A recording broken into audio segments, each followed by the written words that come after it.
hati kami berlimpah dengan syukur karena Engkau telah hadir bersama-sama dengan kami pada sore hari ini. Kami telah menaikkan pujian kami, bahkan kami telah menaikkan doa kami, dan kami rindu ya Tuhan untuk mendengarkan firman-Mu. Kiranya melalui firman-Mu Engkau meneguhkan hati kami, menyadarkan kami bahwa sungguh besar kasih karunia Tuhan yang telah diberikan kepada setiap kami. Terima kasih Tuhan. Berkati juga setiap jemaat-Mu yang mendengarkan firman-Mu sore hari ini. Di dalam nama Tuhan kami Yesus Kristus kami berdoa dan mengucap syukur. Haleluya. Amin. Silakan duduk Bapak Ibu, saudara-saudara sekalian.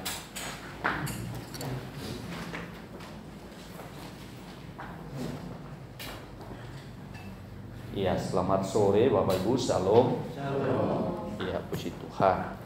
Kita bersyukur di dalam sepekan Tuhan telah menyertai kita, dan pada sore hari ini Ia memberikan kesempatan buat kita untuk boleh kita bersama-sama kembali beribadah kepada Tuhan dan juga bersekutu satu dengan yang lain, ya. Bisa kita bercengkraman satu dengan yang lain di persekutuan dengan Tuhan. Tentunya Bapak Ibu, tema atau tema gereja kita hari ini yaitu iman di dalam Yesus Kristus Tuhan. Ya, iman di dalam Yesus Kristus, dengan tema besar gereja kita, Be Firm in the Faith, ya, teguh di dalam iman. Tentunya Bapak Ibu dan saudara-saudara sekalian, di dalam 1 tahun ini terus kita diingatkan bagaimana kita sebagai orang-orang yang telah menerima kasih karunia dari Tuhan di dalam segala keadaan, peristiwa, kejadian-kejadian yang mungkin saja terjadi dalam hidup ini. Tuhan itu mengajarkan kita untuk tetap teguh di dalam iman dan pengharapan kita kepada Tuhan. Amin Bapak Ibu. Oleh karena itu mari kita akan membuka Alkitab kita di dalam Galatia pasalnya yang ketiga ayat 24 sampai ayatnya yang ke-29. Jikalau sudah semua Bapak Ibu, mari kita akan baca bersama-sama di dalam hitungan yang ketiga, Galatia pasal yang ketiga ayat 24 sampai ayatnya yang ke-29. Kita akan baca bersama-sama di dalam hitungan yang ketiga nantinya. 1, 2, 3. Jadi hukum Taurat adalah penuntun bagi kita sampai Kristus datang, supaya kita dibenarkan karena iman. Sekarang iman itu telah datang, karena itu kita tidak berada lagi di bawah pengawasan penuntun. Sebab kamu semua adalah anak-anak Allah karena iman di dalam Yesus Kristus. Karena kamu semua yang dibaptis dalam Kristus telah mengenakan Kristus. Dalam hal ini tidak ada orang Yahudi atau orang Yunani, tidak ada hamba atau orang merdeka, tidak ada laki-laki atau perempuan, karena kamu semua adalah satu di dalam Kristus Yesus.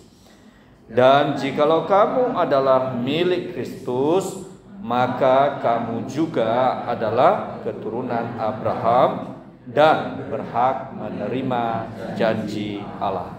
Puji Tuhan Bapak Ibu dan saudara-saudara sekalian, Paulus di dalam bagian ini mengingatkan, menyadarkan jemaat di Galatia bahwasanya kasih karunia Allah itu telah dinyatakan bagi mereka. Oleh sebab itu Bapak Ibu dan saudara-saudara sekalian, maka tidak hanya saja jemaat Galatia sebenarnya, tetapi juga termasuk Rasul Paulus sendiri. Dia sadar bahwasanya sesungguhnya dia sebelumnya dia juga menjadi bilangan orang-orang yang tidak termasuk di dalam bagian yang menerima kasih Allah itu. Tetapi oleh karena kasih karunia Tuhan, Tuhan telah menjamah Tuhan telah memanggil, Tuhan telah memilih Rasul Paulus untuk apa? Menjadi anak-anaknya. Dari mana saya tahu hal itu? Di dalam pasal yang pertama dia mengatakan, pasal pertama ayat yang pertama sampai ayatnya yang kelima, dia berkata demikian, dari Paulus seorang rasul, bukan karena manusia, juga bukan oleh seorang manusia, melainkan oleh Rasul, oleh Yesus Kristus dan Allah Bapa yang telah membangkitkan dia dari antara orang mati. Dan dari semua saudara yang ada bersama-sama dengan aku kepada jemaat-jemaat di Galatia, kasih karunia menyertai kamu dan damai sejahtera dari Allah Bapa kita dan dari Tuhan Yesus Kristus yang telah menyerahkan dirinya karena dosa-dosa kita untuk melepaskan kita dari dunia jahat yang sekarang ini menurut kehendak Allah dan Bapa kita. Baginya lah kemuliaan selama-lamanya. Amin. Saudara, kita sadar bahwasannya kita beriman kepada Tuhan itu oleh karena kemurahan Tuhan atau kasih karunia Tuhan. Bapak Ibu bisa melihat hal ini juga di dalam Efesus, Bapak Ibu. Maka itu sebabnya selalu firman Tuhan menyadarkan, mengingatkan kita, jangan sampai ada yang menyombongkan dirinya, saudara ya. Jangan, Bapak Ibu ya. Justru ketika kasih karunia diberikan kepada kita, justru apa? Membawa kita semakin hari semakin rendah hati di hadapan Tuhan. Bukan lalu kasih karunia Tuhan lalu memukul dada kita, lalu kita berkata, ini loh aku umat pilihan Allah.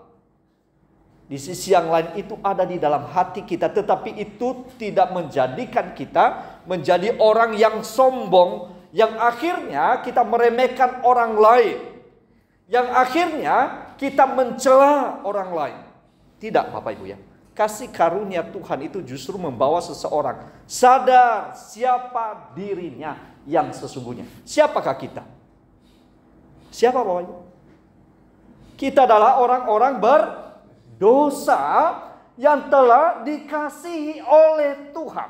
Maka saudaraku yang dikasihi Tuhan, di dalam bagian pasal yang kedua, Paulus sangat mengingatkan, menyadarkan jemaat di Galatia yang pada dasarnya mereka juga mengalami hal yang sama. Bahkan dari generasi ke generasi, dari abad ke abad, itulah yang telah Tuhan nyatakan di tengah-tengah mereka. Maka Paulus mengingatkan, kalau demikian kita ini, saudara, orang-orang benar, orang-orang yang berdosa ini dibenarkan oleh Tuhan. Bukankah semua manusia yang ada di dalam dunia ini telah jatuh di dalam dosa dan telah kehilangan kemuliaan Allah? Lalu endingnya apa, saudara? Endingnya kepada kebinasaan. Tetapi puji Tuhan, seruan dari Rasul Paulus yang mengatakan, puji Tuhan. Puji Tuhannya apa? Kenapa aku masuk, akan termasuk di dalam bilangan yang menerima kemurahan Tuhan. Maka di dalam pasal yang kedua, ayat yang ke-15 dan 16 itu saudara, dia mengatakan demikian. Menurut kelahiran kami adalah orang Yahudi dan bukan orang berdosa dari bangsa-bangsa lain. Coba saudara. Seolah-olah mereka ketika mereka menerima hukum Taurat itu seolah-olah spesial dibandingkan dengan yang lain. Dan suku bangsa yang lain itu, orang-orang lain itu menjadi apa? Second class. Jadi seharusnya saudara ketika diberikan hukum itu justru mereka sadar, bukan? Betul enggak? Seharusnya mereka dijadikan sebagai alat untuk menjadi berkat bagi orang lain. Justru sebaliknya yang terjadi apa? Yang terjadi merasa bangga, memungkul dirinya, dadanya di hadapan banyak orang, lalu menghina orang lain, meremehkan orang lain. Tidak demikian, saudara. Maka saudara coba lihat di dalam bagian ini, Paulus itu mengatakan, menurut kelahiran kami adalah orang Yahudi dan bukan orang berdosa dari bangsa-bangsa lain. Siapa bilang mereka bukan orang berdosa? Roma pasal yang ketiga ayat 23 katakan apa, saudara? Semua manusia telah jatuh dalam dosa. Apakah ada spesial di bangsa di dunia ini yang seolah-olah tidak berdosa? Tidak, saudara.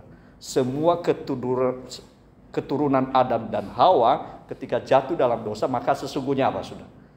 Bibit dosa itu sudah memasuki dari generasi ke generasi, mencemari kehidupan manusia. Maka saudara, Paulus mengingatkan, kamu tahu bahwa tidak seorang pun yang dibenarkan oleh karena melakukan hukum Taurat, tetapi hanya oleh karena iman dalam Kristus Yesus. Sebab itu kami pun telah percaya kepada Yesus Kristus supaya kami dibenarkan oleh karena iman dalam Kristus dan bukan oleh karena melakukan hukum Taurat. Sebab tidak ada seorang pun yang dibenarkan oleh karena melakukan hukum Taurat. Kalau demikian, Bapak Ibu, timbul pertanyaannya, lalu kenapa ya Tuhan kasih hukum Taurat itu kepada umat Tuhan, secara khusus kepada orang-orang Israel? Gunanya apa? Betul nggak, Bapak Ibu? Kenapa ini menjadi persoalan? Betul nggak, saudara? Apa manfaatnya? Apa fungsinya hukum Taurat itu diberikan kepada mereka? Pernah kita berpikir demikian? Bukankah hukum itu baik adanya? Kalau baik adanya, lalu fungsinya apa? Sehingga kita tidak salah mengerti, seolah-olah hukum itu tidak berguna, saudara ya. Hukum itu berguna, saudara ya, bermanfaat. Lalu fungsinya, gunanya apa? Maka Paulus katakan ada dua fungsi. Hukum Taurat itu adalah penuntun. Nah, jadi orang-orang Israel zaman dulu, saudara, anak mereka itu punya anak, saudara, tapi ada yang menjaganya, atau juga digambarkan itu sebagai seorang guru sebenarnya. Jadi dua ya, saudara, ada yang mendampingi, saudara, sampai anak-anak itu ada akil baliknya. Mereka sudah besar. Nah, kalau sudah besar maka mereka sudah memiliki keputusan sendiri. Tapi selama itu, saudara, orang ini mendampingi terus, memimpin terus, mengarahkan terus, seperti layaknya seorang guru, saudara, sampai mereka pada akil balik. Nah, salah satu fungsinya itu apa, saudara? Hukum Taurat itu menjaga, mengarahkan orang-orang Israel atau umat Tuhan supaya sampai nanti pada akhirnya Kristus datang ke dalam dunia ini. Jadi saudara, hukum itu menjaga mereka sebenarnya sampai mereka berjumpa atau Tuhan datang dari surga. Sampai lahir Kristus itu, saudara, maksudnya. Jadi mereka itu sebenarnya bukan terarah kepada hukum Taurat itu, tetapi Taurat itu sendiri mengarahkan mereka, membimbing mereka bahwa ada satu pribadi yang kekal dan sempurna, yang hati mereka ke sana berpaut kepada Dia, yaitu Yesus Kristus. Jadi saudara, ini satu bayangan sebenarnya. Bayangan itu, saudara, kalau umpamanya bayangan itu kira-kira kita percaya kepada bayangan itu atau kepada pribadi orang itu ketika datang, ketika sudah ada. Pribadinya bukan lagi pada bayangan itu. Bayangan itu samar-samar, saudara. Yang kedua, saudara, fungsi hukum Taurat itu cermin. Ibu-ibu, bapak dan saudara sekalian, sebelum datang beribadah tadi bersolek di depan cermin, Bapak Ibu. Lihat, Bapak Ibu, sebelum kita datang beribadah tadi dari rumah, saudara ya, habis mandi atau setelah mandi, lalu kita pasang make up kita, saudara ya. Ada pakai lipstick gitu, dia lihat. Di mana? Di depan cermin, bukan? Betul nggak? Atau mungkin ada yang kurang tepat di wajah kita, misalnya posisi make up kita, saudara ya. Kadang-kadang ya ada ibu-ibu yang mungkin salah untuk salah masang lipstiknya, saudara ya. Kadang-kadang ya saudara ya. Kadang-kadang aku lihat itu saudara. Mungkin keburu-buru saudara. Ada agak sedikit naik saudara ya. Atau setidaknya mungkin bulu matanya lagi mau dilentiknya gitu loh saudara. Tahu-tahu yang satunya lurus, yang satu udah lentik saudara ya. Udah manis, sudah bagus, yang satunya saudara belum pas gitu saudara. Kita tahu dari mana saudara itu? Dari mana kita tahu? Dari cermin bukan? Betul enggak? Tetapi cermin itu sendiri kira-kira dia bisa membenahi enggak? Yang mungkin meleset tadi, yang kurang tepat tadi, bisa enggak? Enggak bisa. Jadi dia hanya memberitahukan kepada kita bahwa ada something yang kurang tepat di wajah kita, atau sesuatu hal yang di muka kita yang perlu diselesaikan saudara ya. Perlu dibenahi kembali saudara ya, pada posisinya. Nah, hukum Taurat ini sebenarnya sebagai cermin. Cermin untuk apa? Dia sedang memberitahukan kepada manusia bahwasanya kamu adalah orang-orang berdosa. Lah, kira-kira kalau umpamanya dia memberitahukan kita bahwa kita adalah orang-orang berdosa, kira-kira dia bisa enggak mampu melepaskan kita dari dosa? Ya enggak bisa toh, betul enggak saudara? Punya pribadi yang mampu melepaskan dari dosa itu. Tetapi dia hanya memberitahukan kepada manusia bahwa engkau manusia sedang di dalam dosa. Ada di dalam belenggu dosa. Ada di dalam cengkraman dosa. Kamu tidak mampu melepaskan dirimu. Nah, hukum Taurat itu seperti cermin itu tadi sudah.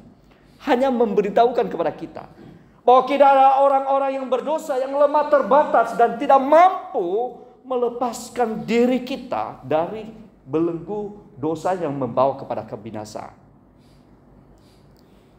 Sekaligus dia memberitahukan kepada kita bahwa ada satu pribadi yang mampu melepaskan manusia dari dosanya, memerdekakan mereka dari belenggu dosa itu, dan memberikan apa?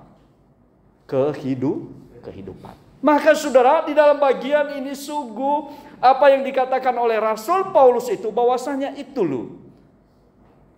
Jangan kamu percaya kepada alat ini saudara ya. Sarana ini atau penjaga ini yang mengarahkan kamu ke sana.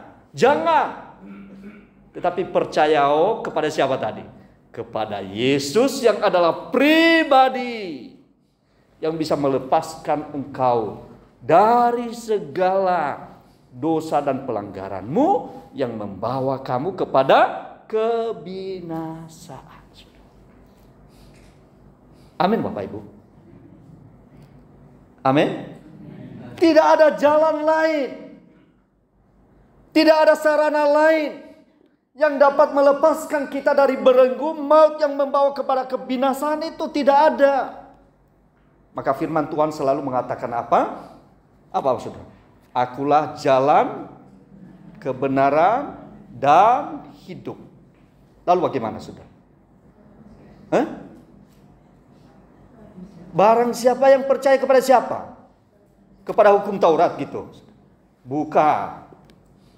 Hukum Taurat tadi apa saudara? Hanya sebagai cermin yang memberitahukan bahwa kita adalah manusia yang berdosa, rapuh, tidak memiliki kemampuan, kekuatan. Lalu dia mengatakan, barang siapa yang percaya kepadaku, ku di situ siapa? Yesus Kristus bukan. Maka mereka apa? Apa mereka? Mereka akan diselamatkan. Itu loh. Iman kita di sana Bapak Ibu. Iman di dalam Yesus Kristus. Jadi tidak ada jalan yang lain Bapak Ibu ya. Jalan ke Roma itu banyak, betul. Ada yang naik pesawat sampai ke Roma. Ada juga yang bisa naik laut. Kapal laut maksudnya saudara. Ada mungkin lewat darat saudara ya. Tapi untuk mendapatkan keselamatan itu adalah kasih karunia dari siapa? Dari Yesus Kristus. Tidak ada jalan yang lain. Tidak ada keselamatan dari yang lain kecuali apa? dari Yesus Kristus. Kalau demikian saudara, siapakah dia? Dari manakah dia? Alkitab mencatat bahwasanya Kristus yang adalah firman yang telah menjadi manusia. Atau Allah yang telah menjadi manusia.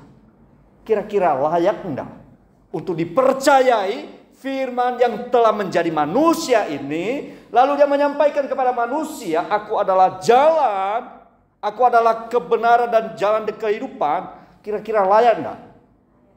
Ya layak toh.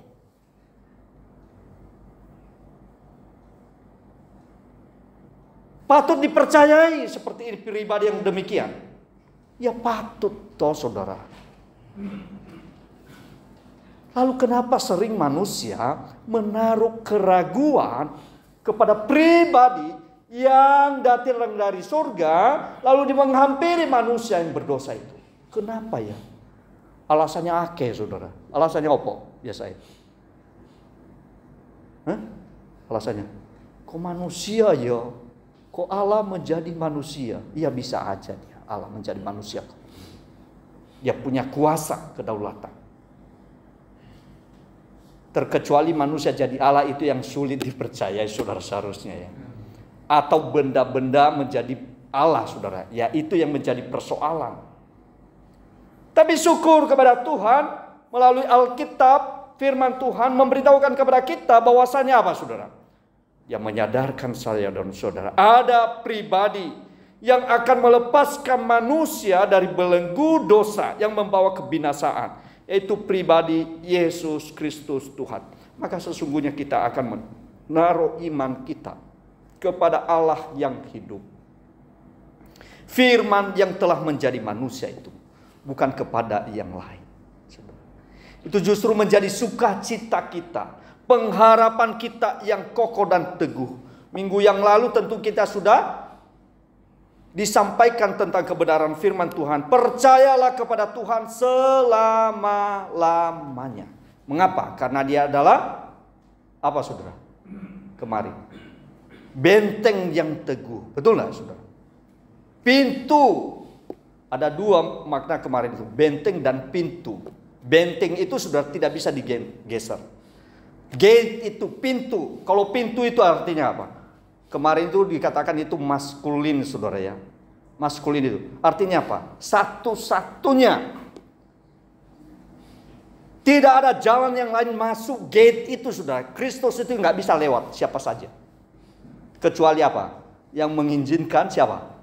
Pribadi Allah itu sendiri masuk di dalam. Saudara, bisa kita membayangkan hal ini saudara. Sehingga semakin iman kita di tengah tantangan pergumulan kehidupan ini. Puji Tuhan.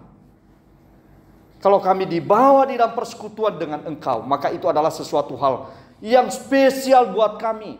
Sesuatu yang istimewa, yang kami syukuri di dalam hidup ini. Kami responi dengan ucapan syukur kepada siapa? Kepada Tuhan. Maka di dalam bagian ini, pasal yang ketiga tadi di dalam ayatnya, yang berikutnya saudara dia mengatakan, orang yang percaya menaruh iman kepada Tuhan itu adalah orang-orang yang telah mengalami kemurahan Tuhan. Di dalam ayatnya yang ke-25, sekarang iman itu telah datang. Karena itu kita tidak berada lagi di bawah pengawasan penuntun. Apa jadi penuntun tadi saudara? Hukum Taurat. Fungsinya apa? Menuntun, mengarahkan sampai Kristus datang. Yang kedua, fungsi hukum Taurat tadi apa? Cermin, memberitahukan kepada kita bahwa kita lemah, kita adalah orang berdosa. Tetapi syukur bahwasanya ada satu pribadi yang akan datang, yaitu Yesus Kristus yang bisa melepaskan orang-orang dari belenggu maut yang membawa kebinasaan. Maka sekarang dia mengatakan, sekarang iman itu telah datang. Karena itu kita tidak berada lagi di bawah pengawasan penuntun. Kristus sudah datang atau belum? Sudah lahir dalam dunia ini belum? Sudah enggak Bapak Ibu? Sudah Bapak Ibu ya. Firman telah menjadi manusia. Biasanya kita rayakan itu biasanya di perayaan Natal saudara ya. Jadi Kristus itu datang, dia sudah datang, tidak hanya saja datang lahir di Bethlehem, saudara. Lahir bagaimana? Besar, melayani, lalu bagaimana? Mati di atas Kalvari. Untuk apa, saudara? Untuk menyatakan cinta kasihnya kepada orang-orang yang tidak layak untuk dikasihani. Tetapi justru apa? Dikasihani oleh Tuhan. Siapa itu? Saya dan saudara, Bapak. Lalu mati di atas kayu salib, berhenti, tidak dikuburkan. Lalu pada hari yang ketiga bangkit di antara orang mati, menampakkan diri kepada banyak orang. Tidak hanya saja kepada murid-muridnya, tetapi kepada banyak orang. Selama berapa hari? 40 hari. Lama atau sedikit itu, Bapak Ibu? Lama bukan? Betul enggak? 40 hari itu lama atau sedikit, Bapak Ibu? Lama tuh, saudara. Setelah itu Bapak Ibu, bagaimana? Lalu dia naik ke, disaksikan berapa pasang mata? 500 pasang mata. Di luar istri dan anaknya loh, saudara. Itu hanya dewasa. Karena itu memang budaya mereka, hitungan itu yang sudah masuk dewasa, terhitung dewasa. Kalau dia naik disaksikan 500 pasang mata lebih, saudara, maka itu adalah sesuatu yang nyata. Makanya selalu dikatakan itu adalah fakta sejarah. Disaksikan, dilihat. Tidak hanya saja murid-muridnya, banyak orang, saudara. Oh, ini benar-benar kejadian itu, peristiwa itu pernah terjadi di tengah-tengah dunia ini. Maka sejarah dunia ini bukan sejarah dunia biasa, saudara, tapi sejarahnya Allah. Maka di dalam bagian ini dia memberitahukan kepada kita, sungguh loh itu adalah satu kebenaran yang sejati. Bukan kepalsuan, bukan isapan jempol. Bukan. Tetapi ini adalah benar-benar terjadi. Oleh karena itu, saudara, maka dia mengatakan tadi, Tuhan itu sudah datang. Maka engkau harus menaruh imanmu kepada Dia yang telah datang itu. Dia akan datang kembali yang kedua kali, Bapak Ibu. Kedatangan yang kedua kali itu bagaimana? Apa lahir seperti bayi yang mungil, yang lemah? Tidak, tetapi justru dia datang yang kedua kali sebagai raja di atas segala raja. Amin, Bapak Ibu. Amin. Maka orang salehnya ketika dia datang yang kedua kali itu apa, saudara? Dia mengubah mereka dan memberikan tubuh yang penuh dengan kemuliaan. Bagi yang masih hidup, Tuhan ubahkan dalam sekejap. Tuhan berikan tubuh yang penuh dengan kemuliaan. Syukur, saudara. Mereka yang percaya kepada Dia, yang teguh imannya sampai kedatangannya. Maka itu adalah satu sukacita, Bapak Ibu. Tetapi bagi mereka yang menolak Dia, maka itu juga sesuatu hal yang mengerikan buat mereka. Karena apa, saudara? Karena mereka pisah dari Allah, terpisah dengan Allah. Maka di dalam bagian ini Paulus menyampaikan kepada kita, Kristus itu telah datang. Dia telah membenarkan mereka yang beriman, yang percaya kepada Dia. Ngapain sih lu pilih yang lain gitu, maksudnya sekata sederhananya itu loh, saudara. Ngapain sih tertarik kepada yang lain? Ada kok pribadi yang sempurna dan kekal itu. Mestinya hatimu berpaut kepada Dia. Karena janjinya yang dan amin. Itu sebabnya dilanjutkan di dalam ayatnya yang ke-26. Sebab kami semua adalah anak-anak Allah karena apa? Iman di dalam Yesus Kristus. Kami semua, sebab kamu semua adalah anak-anak Allah karena iman di dalam Yesus Kristus. Kamu semua ini, kalau biasanya Paulus itu selalu dua kata pakai, saudara. Kita dan kamu. Atau juga kami. Untuk membedakan kalau umpamanya mereka itu posisinya sebagai orang-orang Israel. Kalau di sini dia pakai Kamu semua, artinya apa? Dari berbagai macam suku dan bangsa. Karena di sana terjadi apa? Ada orang-orang Yahudi, ada orang-orang Romawi, ada orang-orang Yunani, saudara. Maka sekarang mereka yang percaya kepada Yesus Kristus tadi, maka kamu semua adalah anak-anak Allah. Oleh karena apa? Karena iman kepada Yesus Kristus. Jadi bukan lagi karena aku taat laku sehingga Allah tertarik kepada saya sehingga dia jadikan aku anak-anaknya. Bukan, saudara. Karena memang tidak ada sesuatu hal yang tertarik, maka jangankan tertarik, saudara. Oh, kita penuh dengan kelemahan dan keterbatasan bahkan dosa tadi. Tapi syukur dia menjadikan kita anak-anaknya yang menggerakkan hati kita mendengarkan firman Tuhan, lalu kita percaya kepada dia. Itu adalah satu kemurahan Tuhan. Maka kita harus meresponinya dengan apa? Ucapan syukur. Kita berkata puji Tuhan. Maka kami mengisi hari-hari kami dengan apa? Perkara-perkara yang memuliakan Tuhan sepanjang hidup ini. Jikalau kami setia beribadah kepada Tuhan, memang sudah sepatutnya kami menunjukkan apa? Kesetiaan kami karena Engkau terlebih dahulu bekerja, berkarya di dalam hidup kami. Kami tekun beribadah karena memang sudah sepatutnya oleh kami bertekun karena kami apa? Bertanggung jawab, bahkan memberikan yang terbaik kepada Tuhan melalui kehidupan ini.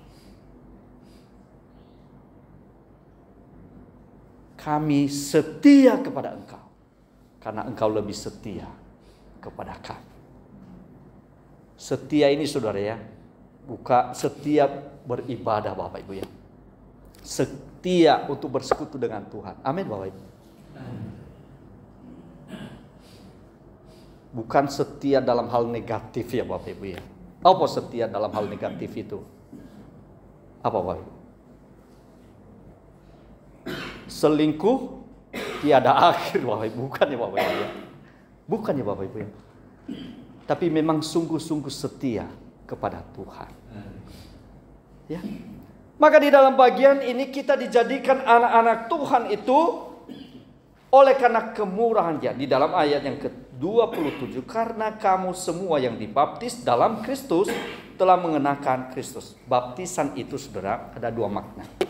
Saudara semua sudah dibaptis ya, Bapak Ibu? Sudah ya, puji Tuhan. Nah, baptisan itu biasanya, hamba Tuhan itu biasanya waktu baptisan itu, ketika dibaptis ditenggelam itu, saudara. Kita mati bersama-sama dengan Kristus, lalu bagaimana? Langsung naik gitu. Biasanya pendeta ya ini. Kita bangkit di dalam hidup yang baru bersama-sama dengan siapa? Kristus, bukan. Nah, itu loh, saudara, maksudnya. Kalau yang lama sudah ditenggelamkan, Bapak Ibu, sudah dibawa, dikubur, saudara.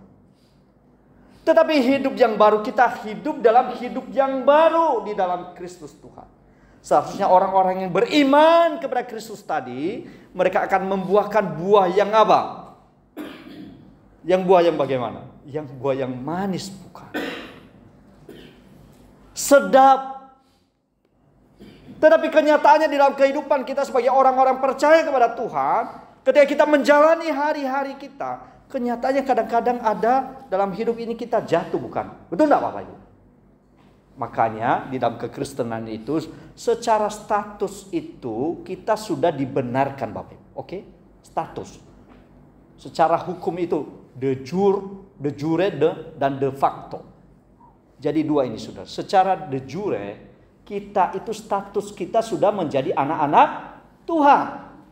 Tetapi secara de facto bagaimana biasanya? Masih jatuh dalam dosa enggak, Pak? Hah? Masih, bukan, betul enggak? Siapa saja loh, Bapak Ibu, jangan dikira nanti aku kebal dengan dosa. Enggak ada itu, Saudara. Itulah sebabnya kita bergumul setiap hari, Bapak Ibu, untuk melawan, berjuang untuk hal itu. Bahkan ketika kita jatuh di dalam dosa, langsung kita bangkit. Supaya apa? Jangan kita bergelut hidup dalam dosa, Bapak Ibu. Tapi Tuhan itu baik. Ketika kita jatuh pun, Dia mengulurkan tangannya kepada kita. Untuk apa? Dia menarik kita supaya kita tidak tenggelam di dalam lumpur dosa yang membawa kebinasaan. Ada tangan Tuhan yang menyadarkan, bahkan menguatkan saudara dan saya, sehingga kita tidak tenggelam di dalam lumpur kebinasaan. Jadi dua ini saudara ya, secara de jure itu bagaimana saudara? Status kita sudah dibenarkan di hadapan Allah Bapa di surga, di dalam dan melalui Kristus.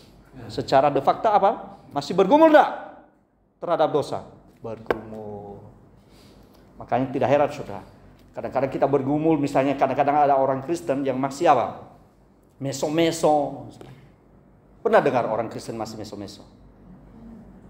Bergumul saudara ya. Itu bukan perkara yang mudah saudara. Kadang-kadang kita bergumul dengan tindakan-tindakan yang seharusnya tidak sepatutnya keluar dari hidup kita. Jadi Alkitab itu dengan jujur memberitahukan kepada kita bahwa kita masih bergumul dalam hidup ini. Itu sebabnya ketika saudara kita jatuh di dalam satu dosa misalnya ya, jangan langsung hakimi mereka saudara ya, tapi justru kita dekati mereka untuk mensupport mereka supaya bangkit dari kejatuhan mereka. Kadang-kadang ada saudara kita yang malas untuk beribadah, betul nggak saudara? Buat apa ibadah? Ini masalah saudara. Justru jangan hakimi, itu malas orangnya. Memang seperti itu. Bukan seperti itu saudara ya. Mesti kita ajak mereka untuk beribadah. Ayo. Masih ada masih ada kesempatan untuk beribadah. Betul nggak Pak saudara? Bahkan kadang-kadang tidak jarang itu nggak mau memberi. Kita dorong mereka. Bagaimana saudara? Misalnya kita memberi itu sebagai buah dari hidup kita loh. Sudah memberi hari ini, besok bisa gagal enggak? Bisa loh saudara. Makanya kita terus mendapat dari kebaikan menjadi kebaikan. Dari pengetahuan akan pengetahuan. Dari kesabaran akan menjadi kesabaran saudara ya. Jangan berhenti saudara ya. Tapi terus berjuang. Amin Bapak Ibu ya. Maka di dalam bagian ini Paulus katakan melalui firman Tuhan yang mengatakan, kamu itu loh, status kamu itu sudah menjadi anak-anak Tuhan. Tapi secara fakta kamu bergumul akan hidup ini. Tapi jangan ragu, jangan bimbang atas semuanya itu. Ada tangan Tuhan yang menguatkan saudara dan saya. Ada tangan Tuhan yang menopang saya dan saudara. Itu supaya berimanlah kepada Dia. Karena Dia adalah Allah yang begitu mengasihi saudara dan saya. Maka terakhir Bapak Ibu, dia mengatakan, dalam hal ini tidak ada orang Yahudi atau orang Yunani, tidak ada hamba atau orang merdeka, tidak ada laki-laki atau perempuan, karena kamu semua adalah satu di dalam Yesus Kristus. Apa yang kita dapatkan dari sini, saudara? Apa dia menghilangkan gender? Bukan ya Bapak Ibu ya, jangan. Apa dia menghilangkan tentang suku bangsa? Tidak ya Bapak Ibu. Maksudnya apa? Sekarang dari berbagai macam suku bangsa yang telah diciptakan oleh Tuhan, dari berbagai macam bahasa, dari berbagai macam status sosial, ada yang kaya, ada yang secara ekonomi itu sangat minim sekali saudara. Betul tidak Bapak? Ada yang minim, menengah, atau bahasa kerennya itu sangat kecil sekali. Ada yang premium, tengah-tengah. Ada yang melimpah. Ada yang pendidikannya tinggi, ada yang sederhana, bahkan yang mungkin juga tidak punya pendidikan. Tapi semuanya itu dari berbagai macam suku dan bangsa tadi, status sosial itu. Mereka itu sama-sama orang berdosa, tetapi satu prinsip di hadapan Tuhan bahwa mereka juga sama-sama telah dikasihani oleh Tuhan. Laki dan perempuan telah dikasihi oleh Tuhan ketika mereka menaruh iman dan pengharapan mereka kepada Tuhan. Maka di dalam bagian ini bisa kita mendapatkan sesuatu hal yang indah Bapak Ibu. Artinya apa? Orang-orang percaya itu saudara ya, Orang-orang percaya itu bersatu melampaui batas-batas sosial. Kadang-kadang orang-orang itu, saudara ya, membentengi dirinya oleh kenapa? Karena sesuatu hal yang melekat di dalam diri ini. Betul ya, saudara? Misalnya ada orang yang memang dia hanya bergaul kepada orang-orang tertentu, saudara. Mestinya orang-orang Kristen itu tidak hanya saja dibatasi dengan apa? Status sosial. Tidak hanya saja dibatasi oleh kenapa? Biologis, secara biologis. Oh, karena dia perempuan, ya lah aku laki, orang yang hebat. Nah, tidak perlu seperti itu. Dia saja karena dia adalah orang yang berpendidikan. Yang lain yang tidak berpendidikan menjadi minder. Tidak, saudara. Seharusnya di dalam persekutuan orang-orang Kristen, di dalam gereja Tuhan, kan semua dari suku dan status sosial yang berbeda-beda, bukan? Kita dipersatukan di dalam apa? Di dalam ikatan kasih Tuhan, Bapak Ibu. Selalu masing-masing pribadi mengarahkan iman dan pengharapannya itu kepada siapa? Kepada Kristus. Bagaimana Kristus itu melihat saya dan saudara? Kira-kira dia melihat apa? Keadaan kita, status sosial kita kah? Tidak, bukan. Dan memang tidak ada yang melebihi dari Tuhan, bukan. Kita semua sama-sama ciptaan. Sama-sama orang berdosa. Dan juga sama-sama orang yang berdosa yang telah menerima kemurahan dari Tuhan. Maka benteng ini sebenarnya kita menjadi dihancurkan. Karena memang mereka itu ono pemisah, saudara ya. Orang Yahudi mengatakan, kamilah orang yang menerima hukum dari Tuhan. Yang lain bagaimana? Second class. Kelas nomor 2. Tuhan melalui Rasul Paulus tidak demikian. Sama-sama kamu adalah orang-orang yang berdosa di hadapan Tuhan, lalu telah dikasihi oleh Tuhan. Maka cara pandang seseorang itu, sudah melihat seseorang, melihat segala sesuatu, memakai kacamata siapa? Bukan kacamatanya kita seharusnya. Bagaimana cara pandang Allah melihat manusia. Kita belajar dari Tuhan. Bagaimana kita melihat orang lain. Bagaimana kita melihat, memandang perbedaan jenis kelamin. Bagaimana kita bisa memandang segala sesuatu dalam dunia ini. Bukan kacamata kita, saudara. Tetapi bagaimana cara Allah memandang kehidupan ini. Hati Allah selalu apa? Jatuh, saudara. Belas kasihan.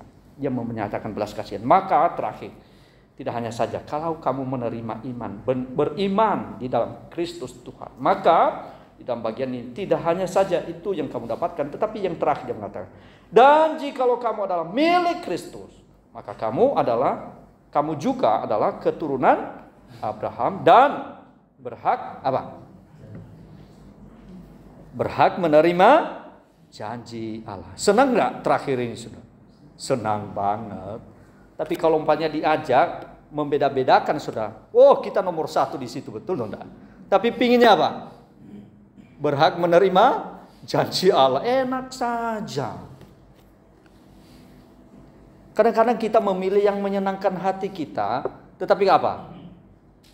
Tidak mau untuk melakukan yang bagian yang lain, saudara. Betul ya, saudara? Beda-bedakan orang. Ya. Seharusnya tidak demikian. Kalau kita ada di dalam Kristus, saudara, kita iman di dalam Kristus itu, maka ini menjadi bagian kita, saudara. Itu satu paket ya, Pak. Jadi bukan hanya makanan yang dijual di sekeliling kita, ono paket A, include-nya, ono minumnya, segala macam, saudara. Ini semua satu paket, Bapak Ibu ya, yang harus ada di dalam bagian kehidupan kita ini. Ya, tidak bisa dipisahkan. Maka kalau kamu adalah milik Kristus, yakin kita milik Kristus? Amin, saudara. Yang mesti itu menjadi semangat kita, yakin. Maka kita dikatakan, kita adalah apa, saudara? Anaknya siapa? Keturunan Abraham. Secara rohani, Bapak Ibu ya, bukan secara lahiriah. Kalau kita lihat siapa kita? Kita dari apa? Suku Jawa kok kita, atau orang Indonesia kok. Bukan keturunan orang Yahudi, bukan. tetapi kita adalah keturunan Abraham di dalam rohani, saudara. Ada enggak orang-orang Israel yang tidak termasuk keturunan Abraham? Walaupun mereka keturunan secara biologis, tapi mereka tidak masuk di dalam keturunan Abraham secara rohani. Ada, saudara. Jadi saudara, tidak jaminan, saudara, ketika ada keturunan orang-orang Israel atau Abraham, tidak secara otomatis mereka itu menjadi apa? Menjadi pewaris kerajaan Allah. Secara biologis, yes. Tetapi secara rohani tidak. Kenapa? Jikalau mereka menolak tentang Kristus, maka mereka tidak menjadi keturunan Abraham, saudara. Mereka tidak mendapatkan bagian daripada janji Allah itu, saudara. Hanya mereka yang menaruh iman dan pengharapan mereka kepada Yesus Kristus. Lalu bagaimana mereka yang perjanjian lama ini? Ya, walaupun mungkin mereka belum melihat Kristus, tetapi telah menaruh iman mereka kepada Kristus yang akan datang, Bapak. Jadi dalam bagian ini, siapakah yang berhak menerima janji Allah? Mereka yang menaruh kepercayaan mereka, bahkan hidup di dalam Kristus Yesus. Kiranya Tuhan menolong saudara, menguatkan saudara, bahwasanya kita menjadi bilangan, terhitung bilangan orang-orang yang masuk bahkan menjadi ahli waris kerajaan Allah, yang menerima janji dari Allah itu. Puji Tuhan. Hanya saja kita akan bergumul dalam hidup. Tuhan tolonglah kami, supaya kehidupan kami boleh kami terus menaruh harapan dan keyakinan kami kepada Tuhan sampai pada akhirnya, sampai kami berjumpa dengan Engkau. Puji Tuhan. Oleh karena itu Bapak, Ibu, dan saudara-saudara sekalian, mari kita akan berdoa bersama-sama. Tuhan Yesus, terima kasih buat firman-Mu pada sore hari ini, yang telah memberkati kami, menguatkan kami, bahwa sungguh Engkau adalah Allah yang hidup, yang terus memelihara dan meneguhkan iman kami di dalam segala keadaan yang kami alami. Terpujilah Engkau ya Tuhan. Di dalam nama Tuhan kami Yesus Kristus kami berdoa dan mengucap syukur. Haleluya. Amin.